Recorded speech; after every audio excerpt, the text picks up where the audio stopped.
আমরা কোমর ব্যথা হলেই কিডনির ডাক্তারের কাছে যাই। কোমর ব্যথা কি আসলেই কিডনি থেকে হয়? হ্যাঁ, কিডনি একটা কারণ। তবে মনে রাখবেন, কোমর ব্যথার ৯৫% কারণ হলো মাসকুলো স্কেলেটাল কজ, মানে মাসেল, জয়েন্ট, বোন এগুলো থেকে হচ্ছে। শুধুমাত্র ৫% ক্ষেত্রে কিডনি বা পেটের কোনো বিসেরাজনিত কারণে কোমর ব্যথা হয়। তাই আসলে কোমর ব্যথা হলে আপনি কিডনি ডাক্তারের কাছে তখনই যাবেন যখন যারা মাসকুলোস্কেলেটাল ডক্টর তারা যদি রেফার করেন।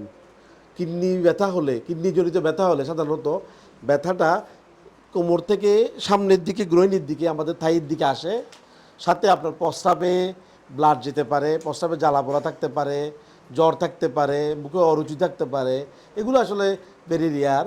তাই আসলে কোমর ব্যথার প্রধান কারণ হলো ব্যাকের অন্যান্য কারণগুলো। ধন্যবাদ।